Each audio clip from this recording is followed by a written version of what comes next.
നമസ്കാരം. മലയാളി വാർത്തയിലേക്ക് സ്വാഗതം. പാകിസ്ഥാൻ ഭീകര സംഘടനയായ ലഷ്കർ ഇ ത്വയ്ബയുടെ തലവൻ ആമിർ ഹംസയ്ക്ക് വെടിയേറ്റു. അജ്ഞാത സംഘത്തിൻ്റെ വെടിയാണ് ആമിർ ഹംസയ്ക്ക് ഏറ്റത്. ലഷ്കർ ഇ ത്വയ്ബയുടെ സെക്കൻഡ് ഇൻ കമാൻഡ് എന്നറിയപ്പെടുന്ന ഭീകരനാണ് ആമിർ ഹംസ. അതായത് ലഷ്കർ ഇ ത്വയ്ബയുടെ സ്ഥാപക നേതാക്കന്മാരിൽ ഒരാളാണ്. ഹഫീസ് സയ്യിദാണ് ലഷ്കർ ഇ ത്വയ്ബയുടെ തലവൻ. അയാൾ കഴിഞ്ഞാൽ രണ്ടാമത്തെ തലവനാണ് ഈ ആമിർ ഹംസ. ആമിർ ഹംസയ്ക്കാണ് ഇപ്പോൾ അജ്ഞാതരുടെ വെടിയേറ്റിരിക്കുന്നത്.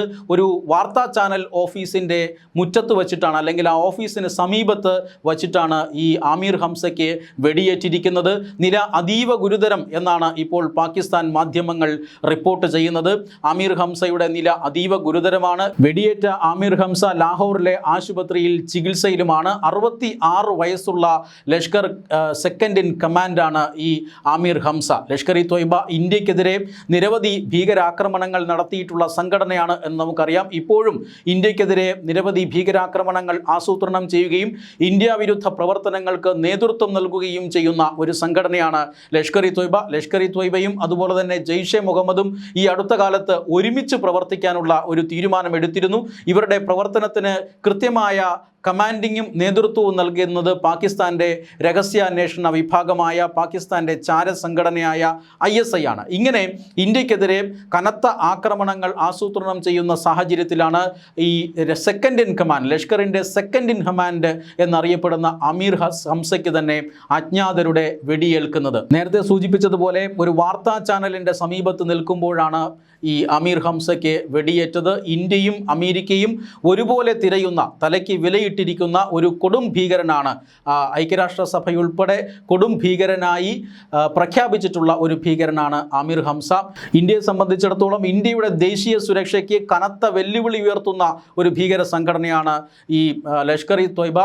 വളരെ പ്രധാനപ്പെട്ട ലഷ്കർ ഇ ത്വയ്ബയുടെ ഭീകര നേതൃത്വം മുഴുവൻ പാകിസ്ഥാൻ്റെ സംരക്ഷണയിലാണ് കഴിയുന്നത്. ഇവർക്ക് സുരക്ഷയും സംരക്ഷണവും നൽകുന്നത് പാകിസ്ഥാൻ സൈന്യവും അതുപോലെ തന്നെ പാകിസ്ഥാൻ്റെ ചാരസംഘടനയായ ISIയുമാണ്. ഇവരുടെ സുരക്ഷ വെട്ടിച്ചുകൊണ്ടാണ് ഇപ്പോൾ അജ്ഞാതരുടെ ആക്രമണം നടന്നു വരുന്നത്. നേരത്തെ വളരെ പ്രധാനപ്പെട്ട ലഷ്കർ ഭീകരന്മാർ അജ്ഞാതരുടെ വെടിയേറ്റ് മരിച്ച സാഹചര്യമുണ്ടായി. ഈ സാഹചര്യത്തിലാണ് ഈ സെക്കൻഡ് ഇൻ കമാൻഡ് എന്നറിയപ്പെടുന്ന ലഷ്കർ ഭീകരനെ തന്നെ ഇപ്പോൾ അജ്ഞാതരുടെ വെടിയേറ്റിരിക്കുന്നത്. നില അതീവ ഗുരുതരം എന്നാണ് ഇപ്പോഴും ലഭിക്കുന്ന റിപ്പോർട്ടുകൾ. പക്ഷേ ഔദ്യോഗികമായി പാകിസ്ഥാൻ സർക്കാരോ പാകിസ്ഥാൻ സൈന്യമോ ഈ ആക്രമണത്തെക്കുറിച്ച് കൂടുതൽ പ്രതികരിച്ചിട്ടില്ല. വളരെ പ്രധാനപ്പെട്ട അല്ലെങ്കിൽ വളരെ സ്ഥിരീകരിക്കാവുന്ന വിവരങ്ങൾ തന്നെയാണ് ലാഹോറിൽ നിന്ന് വരുന്നത്. ആമിർ ഹംസ ലാഹോറിലെ ആശുപത്രിയിൽ ചികിത്സയിലുമാണ്. പക്ഷേ ഔദ്യോഗികമായ ഒരു പ്രതികരണം പാകിസ്ഥാൻ്റെ ഭാഗത്തു നിന്നും ഇതുവരെ വന്നിട്ടില്ല. ഏറ്റവും പ്രധാനപ്പെട്ട കാര്യം, ആമിർ ഹംസയ്ക്കെതിരെ രണ്ടാം തവണയാണ് ഈ വധശ്രമം നടക്കുന്നത്. കഴിഞ്ഞ വർഷം മെയ്യിൽ ആമിർ ഹംസയ്ക്കെതിരെ ഒരു ആക്രമണം നടന്നിരുന്നു. അജ്ഞാതർ വെടിവെച്ചിരുന്നു. പക്ഷേ ആമിർ ഹംസ ആ പരിക്കിൽ നിന്ന് രക്ഷപ്പെടുകയാണ്, തലനാരിഴയ്ക്ക് മരണത്തിൽ നിന്ന് രക്ഷപ്പെടുകയാണ് ആമിർ ഹംസ ചെയ്തത്. ഇപ്പോൾ വീണ്ടും ആ ആക്രമണം നടന്ന് ഒരു വർഷത്തിനകം തന്നെ വീണ്ടും അജ്ഞാതരുടെ ആക്രമണം ആമിർ ഹംസയ്ക്ക് നേരെ ഉണ്ടായിരിക്കുന്നു. പക്ഷേ ഇത്തവണ നില ഗുരുതരമാണ് എന്നാണ് പാകിസ്ഥാനിൽ നിന്ന് വരുന്ന റിപ്പോർട്ടുകൾ. ആ അജ്ഞാതരുടെ വെടിയേറ്റ് നിരവധി ഇന്ത്യ വിരുദ്ധരായ ഭീകരന്മാരാണ് ഈ അടുത്ത കാലത്ത് പാകിസ്ഥാനിൽ കൊല്ലപ്പെട്ടത്. പാകിസ്ഥാനെ സംബന്ധിച്ചിടത്തോളം അവരുടെ ദേശീയ സുരക്ഷയുമായി ബന്ധപ്പെട്ട് സങ്കീർണമായ പല പ്രശ്നങ്ങളിലൂടെയും ആ രാജ്യം കടന്നുപോയിക്കൊണ്ടിരിക്കുകയാണ്. അതായത് നിരവധി വിഘടനവാദ സംഘടനകൾ പാകിസ്ഥാനിൽ ഇപ്പോൾ സജീവമാണ്. ഖൈബർ പഖ്തൂൺഖ്വയിലും അതുപോലെ തന്നെ ബലൂചിസ്ഥാനിലുമെല്ലാം വലിയ രീതിയിലുള്ള വിഘടനവാദ പ്രവർത്തനങ്ങൾ പാകിസ്ഥാൻ ഭരണകൂടത്തിന് നേരിടേണ്ടി വരുന്നു. ഇവരുടെ ആക്രമണങ്ങളിൽ പാക് സൈന്യത്തിന് കഴിഞ്ഞ കുറേ വർഷങ്ങളായി കനത്ത ആൾനാശം ഉണ്ടാകുന്നുണ്ട്.